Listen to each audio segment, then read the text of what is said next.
सागर शयन। क्षीर सागर में शयन करने वाले चतुर्भुज रूपधारी श्रीमन नारायण भगवान को यहां पर प्रणाम करते हैं। प्रणाम वंदन करते हुए उनकी वंदना करते हैं। श्रीमन नारायण को वंदन किया गया और ठीक श्रीमन नारायण को वंदन करने के बाद किनको वंदन करते हैं? कुंद इंदु समदेह उमा रमन करुणा अयन। जाहि दीन पर नेह करहु कृपा मर्दन मयन। नारायण और शिव, सब लोग बहुत ध्यान से सुनिएगा, इन दोनों को साथ साथ वंदन किया श्री गोस्वामी तुलसीदास जी महाराज ने। एक प्रकार से अगर हम कह दें तो इस बात में कोई अतिशयोक्ति नहीं कि श्री नारायण और शिव इन दोनों के ही अंश जब एक भूत हुए तब श्री राम अवतार हुआ। अगर राम जी को आप गंभीरता से देखेंगे तो नारायण अंश और शिव अंश दोनों का दर्शन आपको राम जी में हो जाएगा। एक कथा आती है कि एक बार श्रीमन नारायण भगवान अपने वैकुंठ क्षेत्र में शेष नाग पर पौड़े नेत्र बंद करके चिंतन कर रहे थे और तभी चिंतन करते करते उनको दर्शन कैसा हुआ? आहा, जटाजूट पर सुंदर रुद्राक्ष लपेटे हुए बाल चंद्रमा विराजमान हैं, गंगा जी प्रवाहित हो रही हैं, त्रिनेत्र हैं, त्रिपुंड लगाया हुआ है, जटाएं बिखरी हुई हैं, नीलकंठ है, गौर वर्ण है। एक बात याद रखिएगा, महादेव का स्वरूप कैसा है? गौर वर्ण के हैं श्री महादेव। और एक जगह नहीं, अनेक जगह इसका प्रमाण दिया गया। कर्पूर गौरम करुणावतारम। सामान्य गोरे भी नहीं है, कर्पूर गौरम, कपूर जैसे गोरे हैं। और यहां पे देखो, यहां पे क्या लिखे?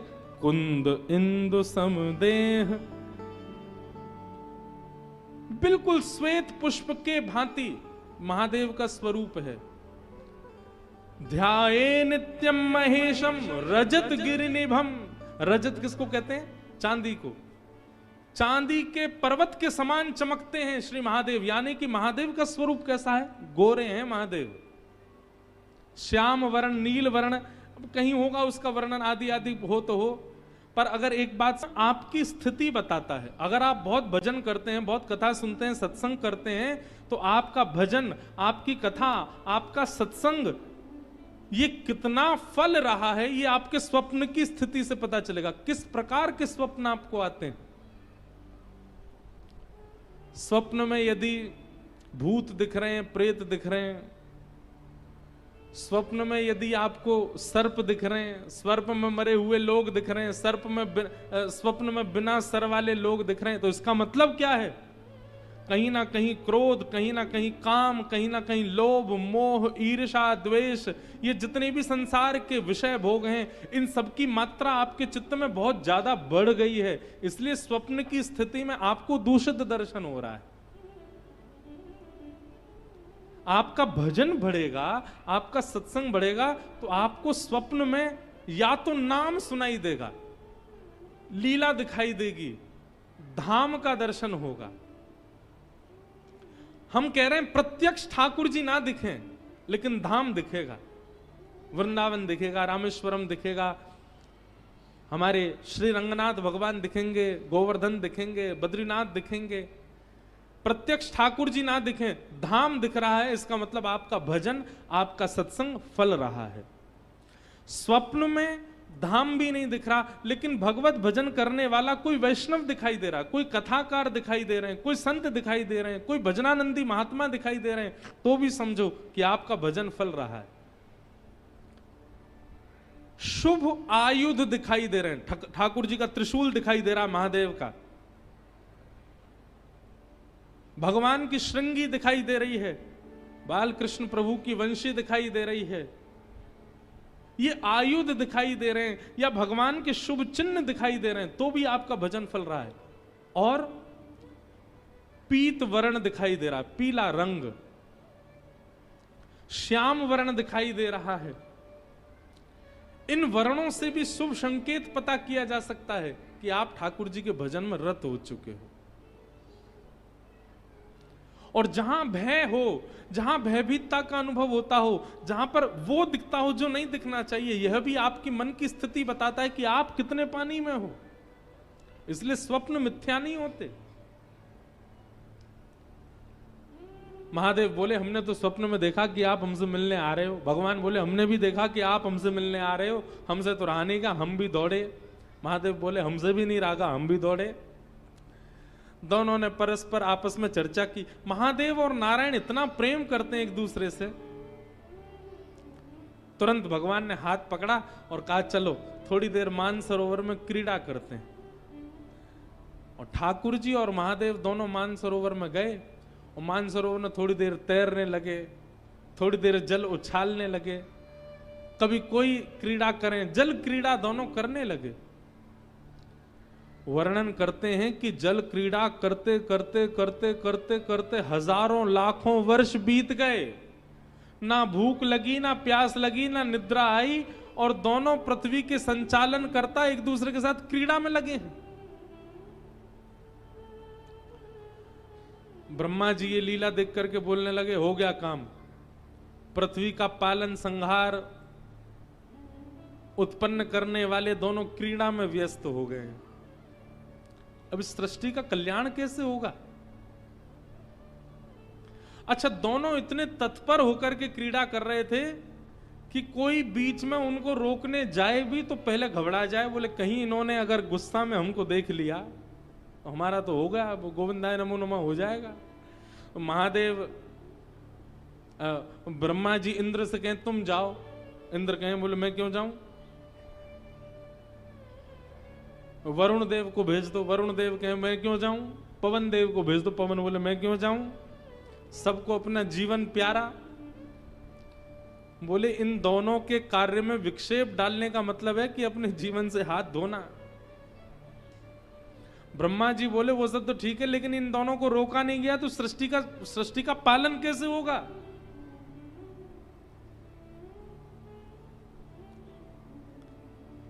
हजारों युक्तियां सोच ली, लेकिन किसी भी कारण से, किसी भी प्रकार से महादेव और ठाकुर जी इतने तत्पर होकर के खेल रहे हैं कि उनकी क्रीड़ा रुकी ही नहीं।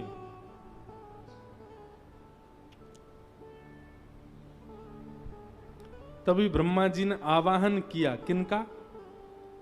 कपीश्वर हनुमान जी का। अनंत बलवंत श्री हनुमान जी महाराज का स्मरण किया। बोले आप ही कुछ करो, आप में बुद्धि विवेक दोनों विद्यमान है, आप ही बताओ ये कैसे रुकेंगे दोनों? इन दोनों का रुकना आवश्यक है। हनुमान जी महाराज ने जब दोनों की तत्परता को देखा तो ब्रह्मा जी से बोले खेलने दो ना, इतने आनंद में तो लग रहे हैं। बोले वो तो ठीक है, एक आध दो चार दिन खेलें, ठीक है, लाख साल हो गए, लाखों वर्ष बीत गए, इनका खेल ही पूरा नहीं हो रहा है। अब तो इनका खेल यहीं विश्राम होना चाहिए। हनुमान जी महाराज बोले इन दोनों को एक ही कारण से रोका जा सकता है। क्या? ऐसा कुछ किया जाए जो इन दोनों को ही अति प्रिय है। बहुत ध्यान से सुनिएगा। हनुमान जी महाराज बोले महादेव को अति प्रिय है राम नाम। यदि कोई एक बार राम कहता है तो कहते हैं कि महादेव अपनी पदवी छोड़ करके दौड़ करके जाते हैं, और जब तक मुख से मां निकलता है तब तक महादेव सामने आकर के सुन लेते हैं। इतना प्रिय है राम नाम। और उतना ही प्रिय राम नाम भगवान नारायण को भी है। नारायण को भी राम नाम बहुत प्रिय है।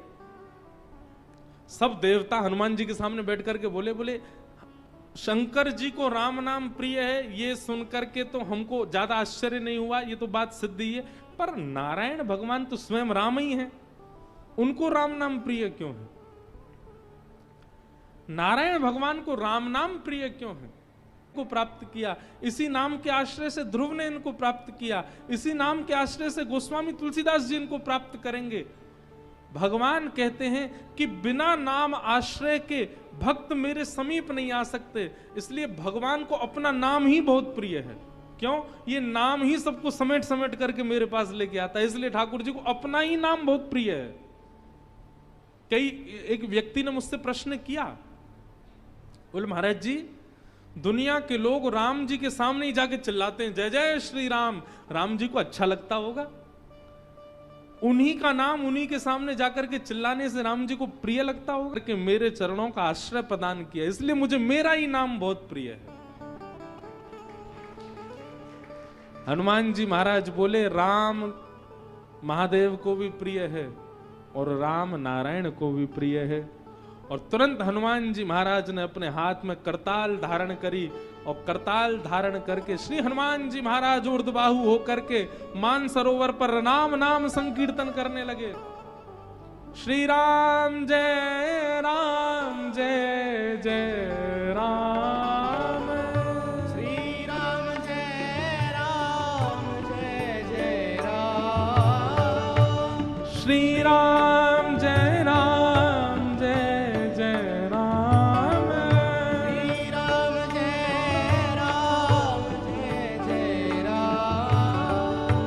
श्री राम जय जय राम,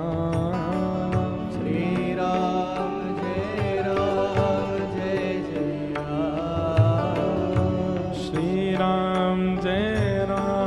जय जय राम, श्री राम जय जय राम। इस प्रकृति ब्रह्मांड में सबको प्रिय लगने वाला यदि नाम कोई है तो वो है राम नाम। ये नारायण को भी प्रिय है, ये महादेव को भी प्रिय है, ये सनकादिकों को भी प्रिय है,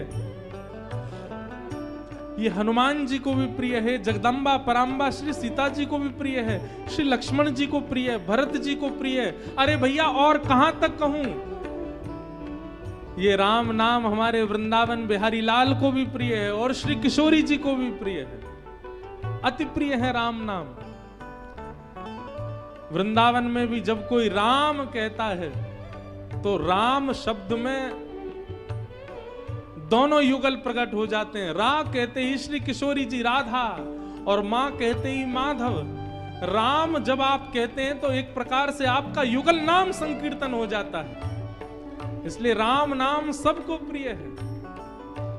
श्री राम जय जय राम, श्री राम जय जय राम, श्री राम जय जय राम, श्री राम जय जय राम, श्री राम जय जय राम, श्री राम जय जय राम, श्री राम जय जय राम, श्री राम जय जय राम,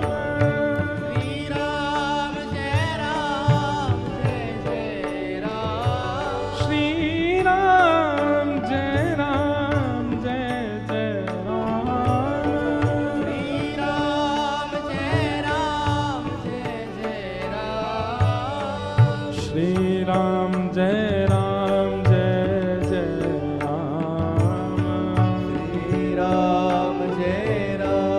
जय जय राम, वंदौ नाम राम रघुवर के, वंदौ सब गाओ। रघुवर गोस्वामी तुलसीदास जी महाराज, वंदौ नाम राम रघुवर को, वंदौ रघुवर को, हेतु कृशानु भानु हिम कर को, हेतु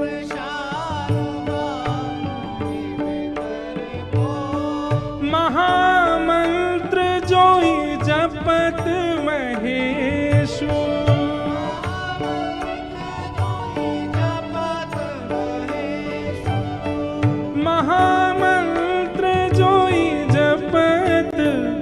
महेशु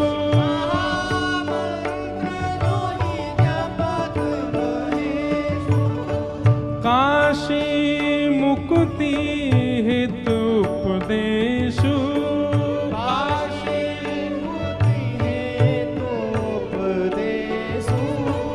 जानी आदि कवि नाम प्रताप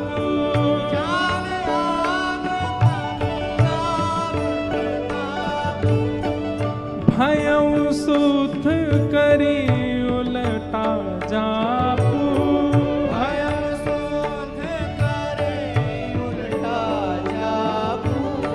सहस नाम सम सुन शिववाणी सहस नाम सम सुन शिववाणी जप जय पिय संग भवानी जप जय पिय संग भवानी श्री राम जय राम जय जय राम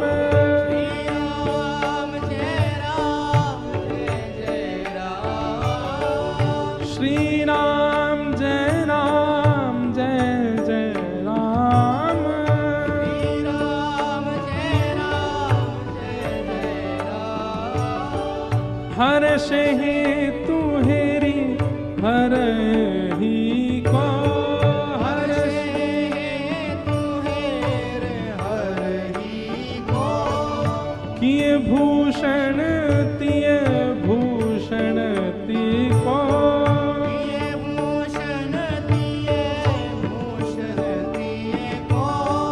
नाम प्रभाव जान शिवनी को नाम प्रभाव जान शिवनी को कालकूट फलु दीन अमी को कालकूट फलु दीन अमी को श्री राम जय राम जय जय राम श्री राम जय राम जय जय राम श्री राम जय राम जय जय राम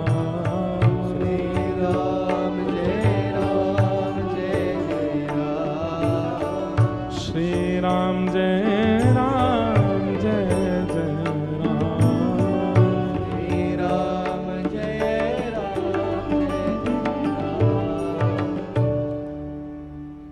नाम राम से बड़ा राम का नाम।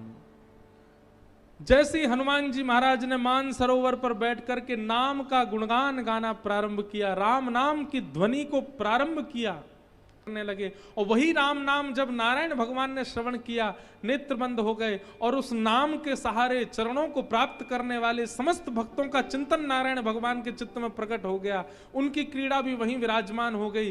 तुरंत निकल करके बाहर आए, सब भक्तों का चिंतन करके भाव विह्वल भगवान हो गए। मेरी सबरी कहाँ है, मेरा विभीषण कहाँ है, मेरे हनुमान कहाँ हैं, मेरे कपिध्वज कहाँ हैं, मेरे कपीश्वर कहाँ हैं।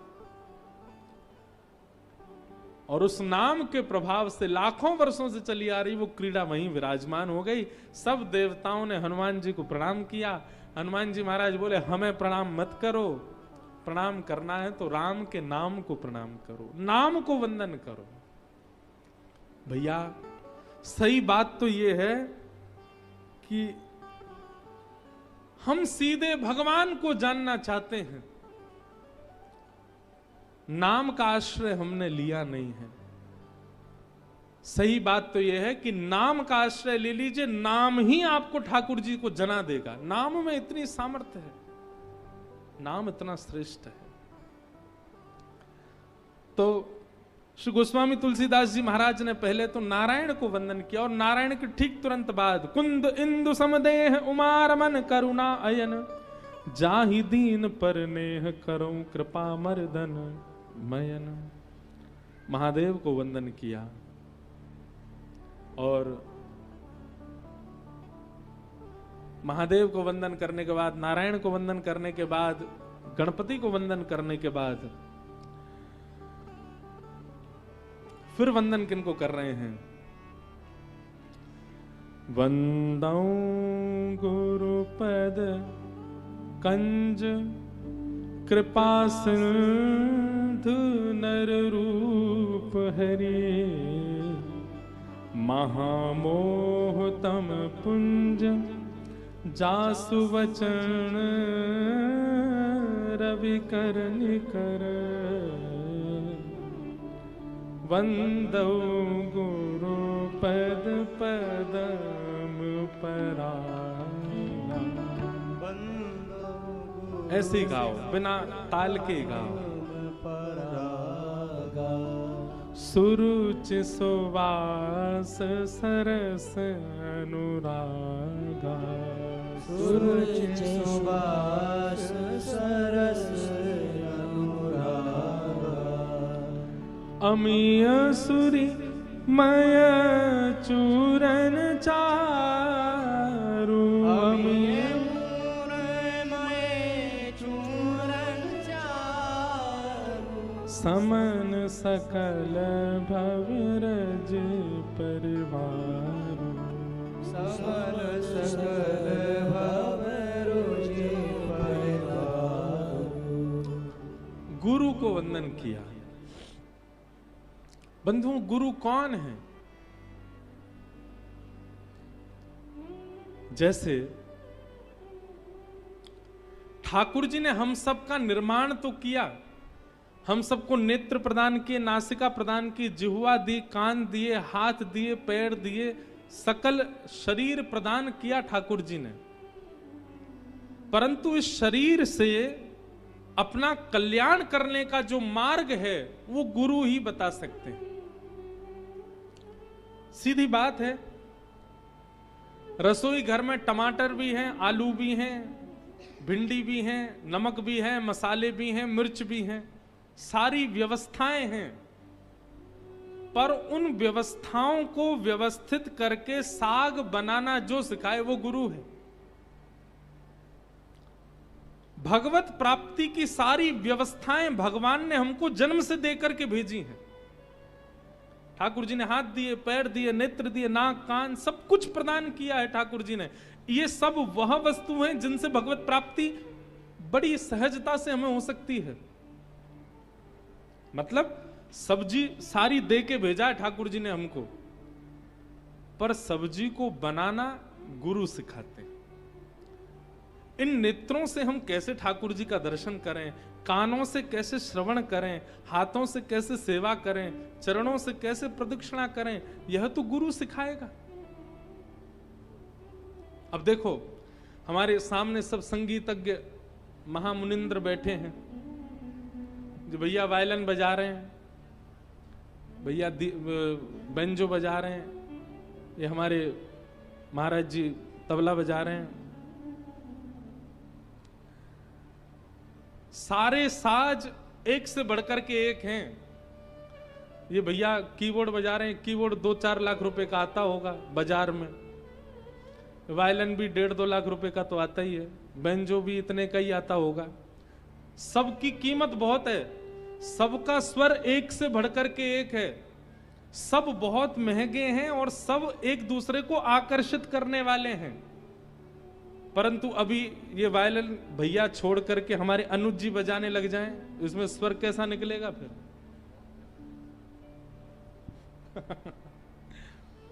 या तबला हमारे ये भैया छोड़ दें, सौरभ भैया बैठ जाएं तबला बजाने, फिर क्या बजेगा? सामग्री वही है, सामग्री का मूल्य भी उतना ही है, सामग्री का स्वर भी उतना ही है, लेकिन बजाने वाला यदि सुधी नहीं है तो उसके स्वर से किसी को प्रसन्न नहीं किया जा सकता। सही बात है कि नहीं? ठीक वैसे ही हम सब कौन हैं? हम सब साज हैं। अपने आप को जो मानना चाहो मान लो। हम तो सितार हैं, हम अपने आप को सितार मान रहे हैं। सितार में कितने तार होते हैं? कोई वंशी है, कोई सितार है, कोई वायलिन है, कोई बेंजो है, कोई वीणा है, सब अलग अलग साज यहां पर बैठे हैं।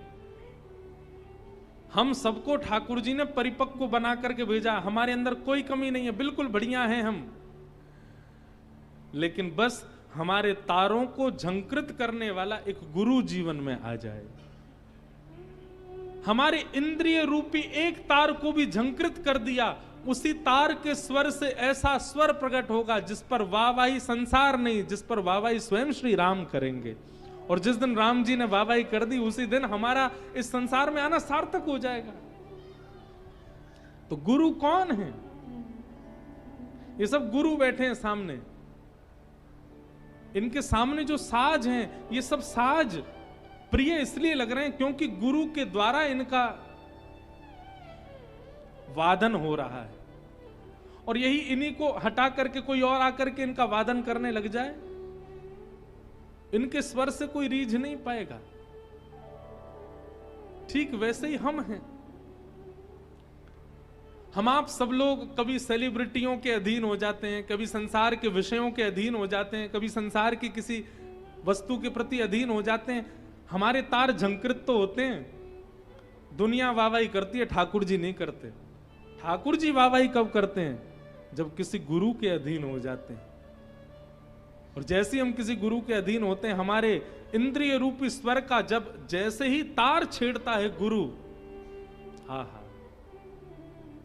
ठाकुर जी वाहवाही करते हैं, महादेव वाहवाही करते हैं।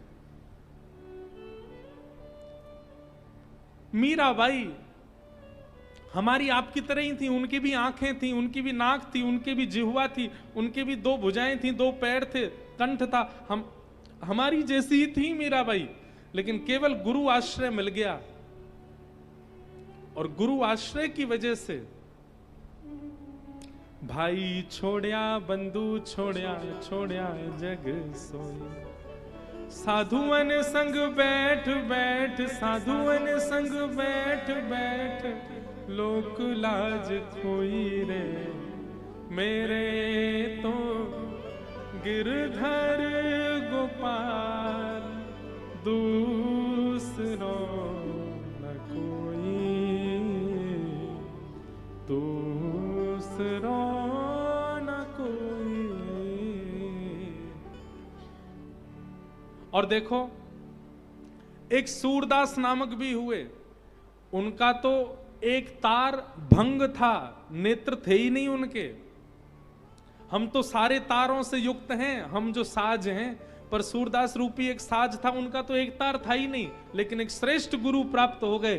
तो एक तार ना होने के कारण भी जितने तार थे उन्हीं के झंकार से ही ठाकुर जी को प्रकट कर दिया, ठाकुर जी को प्रसन्न कर दिया।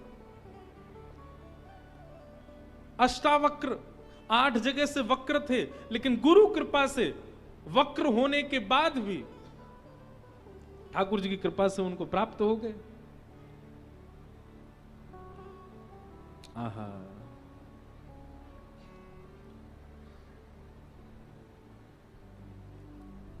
श्री गुरुपद नख मणिगण ज्योति, सुमिरत दिव्य दृष्टि ही होती। एक बहुत सुंदर बात,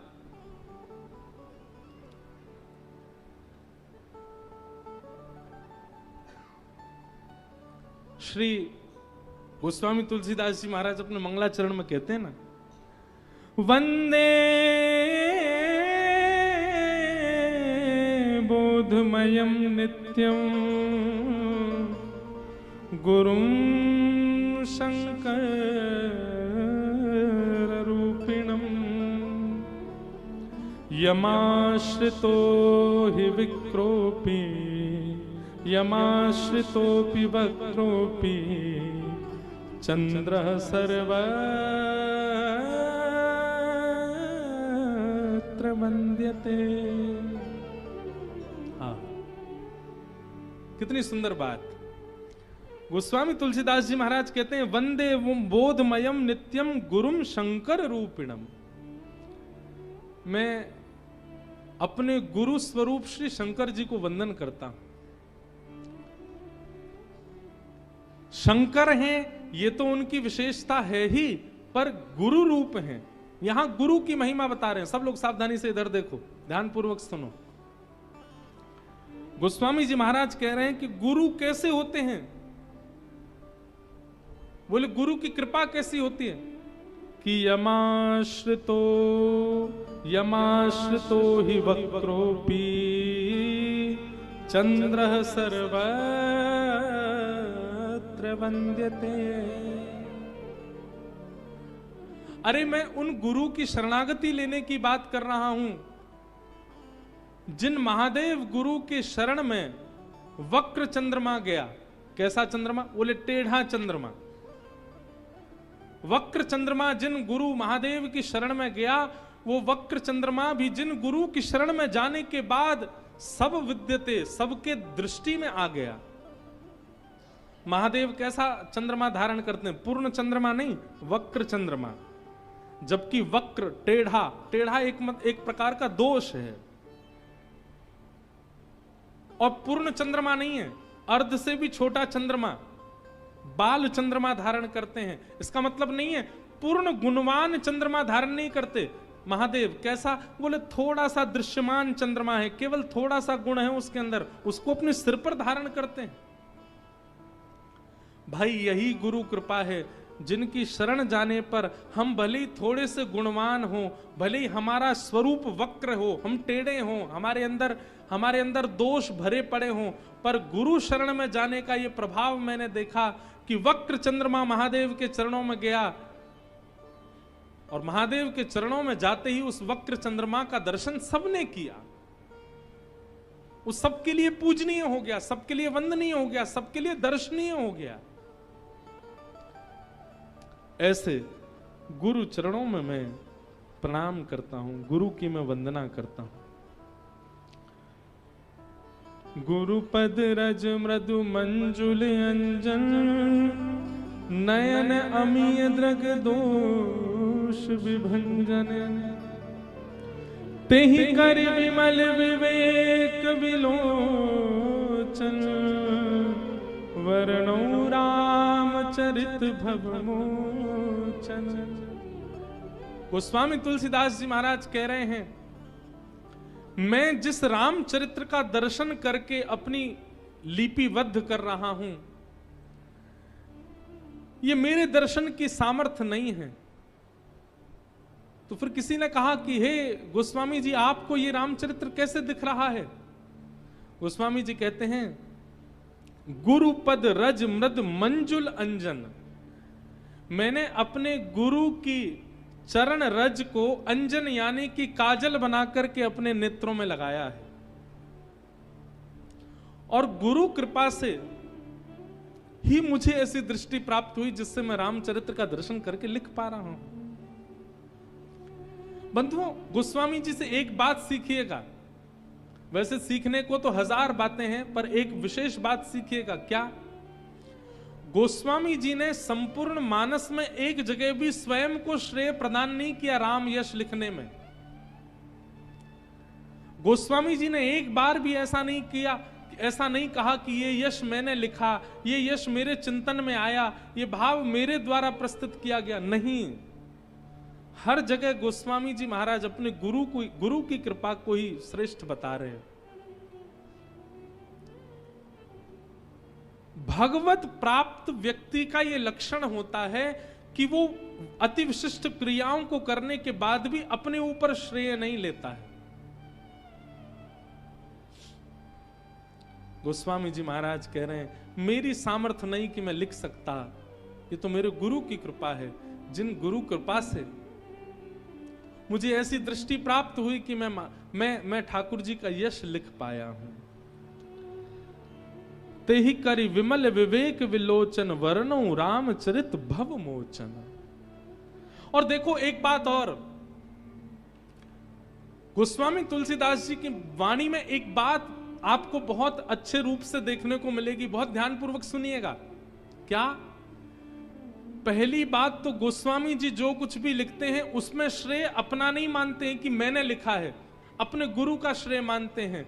और गोस्वामी जी की वाणी में दूसरी बात जो आपको देखने को मिलेगी वो यह कि गोस्वामी जी जो कुछ भी लिखते हैं इतने विश्वास से लिख रहे हैं कि मैं जो लिख रहा हूं इससे भव मोचन, इससे संसार का कल्याण होगा ही होगा। और ये विश्वास अपनी कृति पर नहीं हो सकता, गुरु की कृपा पर हो सकता है।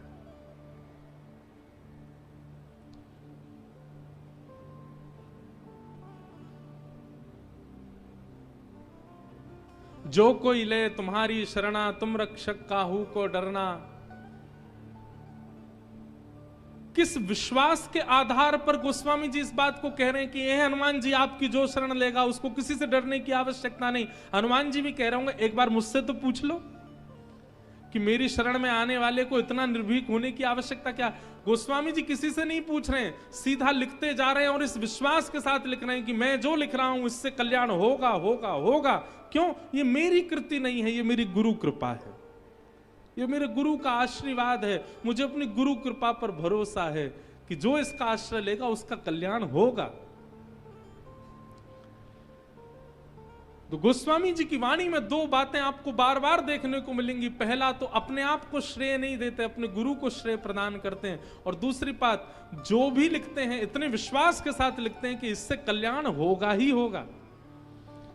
तेहि कर विमल विवेक विलोचन, वर्णौ राम चरित भव मोचन। संसार को विषय भोगों से मुक्त करने वाला मैं रामचरित लिख रहा हूं, किसकी कृपा से? गुरु पद रज मृदु मंजुल अंजन, नयन अमीय द्रग दोष विभंजन। भैया एक बात याद रखिएगा, गुरु के प्रति शिष्य केवल एक वस्तु अर्पित कर सकता है, इसके अलावा कोई दान नहीं, कोई दक्षिणा नहीं, कोई वस्तु नहीं। ये बाकी जो कुछ भी आप दे रहे हो ये एक्स्ट्रा करके दे रहे हो। मूल दक्षिणा जो गुरु के चरणों में शिष्य को अर्पित करनी चाहिए वो केवल एक है, और वो क्या है? विश्वास। जिस दिन आप अपने गुरु के आश्रित हो जाते हैं, गुरु आश्रित होने का मतलब होता है कि पूर्ण विश्वास, भरोसा, ये विश्वास दृढ़ चित्त में आ जाए, अब मेरा कल्याण होगा, अब मुझे कल्याण होने से मुझे कोई, हम तो एक बात कहेंगे, जिस दिन आपने गुरु आश्रय लिया उसी दिन इतना विश्वास चित्त में प्रकट हो जाए कि अब मेरे कल्याण में वादा है ही नहीं। इतना विश्वास यदि आपके चित्त में आ गया तो गुरु कृपा आपको परिलक्षित होती हुई प्रत्यक्ष दिखने लग जाएगी। और क्षमा करें, आपने गुरु आश्रय लिया और उसके बाद भी आपके मन में कहीं ना कहीं संशय है, पता नहीं मेरा कल्याण होगा कि नहीं, मेरी सद्गति होगी कि नहीं, तो आप गुरु आश्रय में होकर के भी अपना कल्याण नहीं कर पाओगे। सूरदास जी महाराज कह रहे हैं, भरोसो दृढ़ इन चरणन केरो, भरोसो दृढ़ इन चरणन केरो, भरोसो दृढ़ इन चरणन केरो, भरोसो दृढ़ इन चरणन केरो। श्री वल्लभ नख चंद्र छटा बिन, श्री वल्लभ नख चंद्र छटा सब जग माही अंधेरो, सब जग माही। ठाकुर जी का केवल गुरु के प्रति विश्वास, शिष्य का शिष्यत्व केवल इतना है कि अपने गुरु को केवल विश्वास रूपी दक्षिणा प्रदान कर दे। गुरु चाहे जैसे भी हों, यदि गुरु पदवी पर बैठे हैं और शिष्य अपना विश्वास अर्पित करता है, तो गुरु शब्द का दायित्व ठाकुर जी निभाते हैं फिर, और ठाकुर जी उसकी बेड़ा पार करने का पूरा संकल्प हाथ में लेते हैं। बस उसका विश्वास ना डगमगाए। वो कल रात्रि अनुज जी आप एक कथा सुना रहे थे, कौन से महात्मा थे वो? हैं? मूलदास। ये रात में हमको एक कथा सुना रहे थे मूलदास महात्मा की।